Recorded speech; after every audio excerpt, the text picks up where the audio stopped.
उत्तर प्रदेश की सियासत में एक बार फिर हैरान करने वाला परिणाम आया है। इंडिया गठबंधन ने शानदार प्रदर्शन किया है। खास तौर पर पूर्वांचल की सीटों की बात करें तो समाजवादी पार्टी का दबदबा देखने को मिला है। चंदौली लोकसभा सीट पर बीरेंद्र सिंह ने केंद्रीय मंत्री रहे डॉक्टर महेंद्र नाथ पांडे को शिकस्त दी है। लगभग 21,500 वोटों से हराया है उन्हें। हमारे साथ जुड़े हैं बीरेंद्र सिंह, जो चंदौली के वर्तमान सांसद बन चुके हैं। हम उनसे बात करेंगे। पहले तो बहुत बधाई आपको। क्या कहेंगे पहली प्रतिक्रिया एबीपी लाइव पर? देखिए, मैं सबसे पहले माननीय राष्ट्रीय अध्यक्ष जी को धन्यवाद और बधाई दूंगा कि जिन्होंने मुझ जैसे कार्यकर्ताओं पर भरोसा किया, और दूसरी बात चंदौली क्षेत्र के उन तमाम हम अपने जनता को जिन्होंने मुझ पर विश्वास किया, और इस बार वो सांसद नहीं एक सेवक को चुनने का अवसर दिया है, जिससे कि हमें एक मौका दिया है कि जो हम उनके बीच में जाकर उनकी सेवा कर सकें। कार्यकर्ताओं ने 50 डिग्री टेम्परेचर पे गांव-गांव जाकर के लोगों से मिलवाया, अपनी बात कहने का अवसर दिया। मैंने उनकी बात सुनी भी, अपनी बात कही भी, उनकी समस्याओं को जाना भी, और महसूस भी किया कि 10 साल के अंतराल में चंदौली हमारा क्षेत्र, जो एक धान का कटोरा कहा जाता था, पंडित कमलापति त्रिपाठी जी सच्चाई की और शिक्षा की और स्वास्थ्य की जो व्यवस्था किया था, उसमें किसी जनप्रतिनिधि ने कोई काम को आगे नहीं बढ़ाया। तो उन चीज़ों को महसूस मैंने किया, और मैं ये कहना चाहता हूं कि जिस भरोसे के साथ चंदौली की जनता ने अपना सांसद चुना है, मेरा पूरा प्रयास रहेगा कि मैं उनके भरोसे को कायम रखूं। बीरेंद्र जी, राजनीतिक अखाड़े में कोई छोटा कोई बड़ा नहीं होता है, लेकिन 2 बार से वो लगातार जीतते आ रहे थे, इसलिए मुकाबला काफ़ी निर्णायक, काफ़ी चुनौतीपूर्ण है। कभी ऐसा चुनाव प्रचार प्रसार में लगा कि कहीं ना कहीं लड़ाई काफ़ी कठिन है? देखिए, उनका आधार धन बल और बाहुबल था।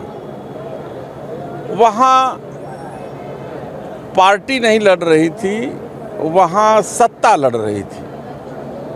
केंद्रीय मंत्री होते हुए उनके साथ माननीय योगी जी 3 मीटिंग किए, माननीय केंद्रीय रक्षा मंत्री 2 मीटिंग किए पूरे लोकसभा में।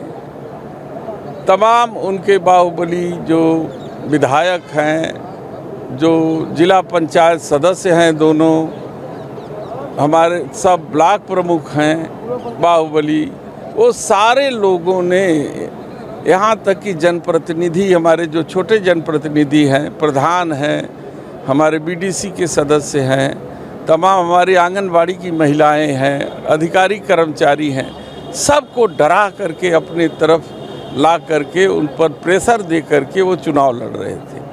वहीं दूसरी तरफ हम आम जनता के बीच में जा कर के ये लड़ाई आम जनता की मैंने बना दी।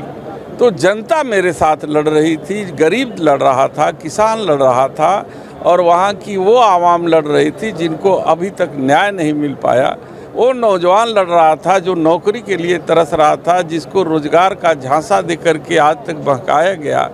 महंगाई की मार झेल रहे जो हमारे तमाम गरीब लोग हैं, जो रोज़ कमाते खाते हैं, उनको अभी तक बहका के रखा था, वो लोग लड़ाई लड़ रहे थे।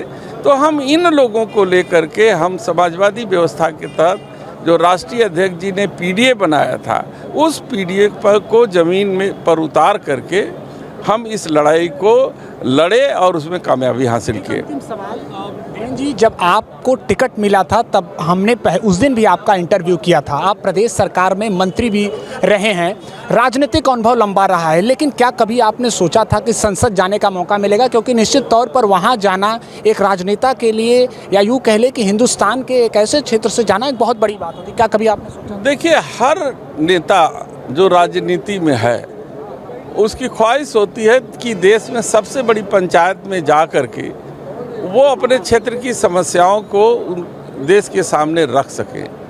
और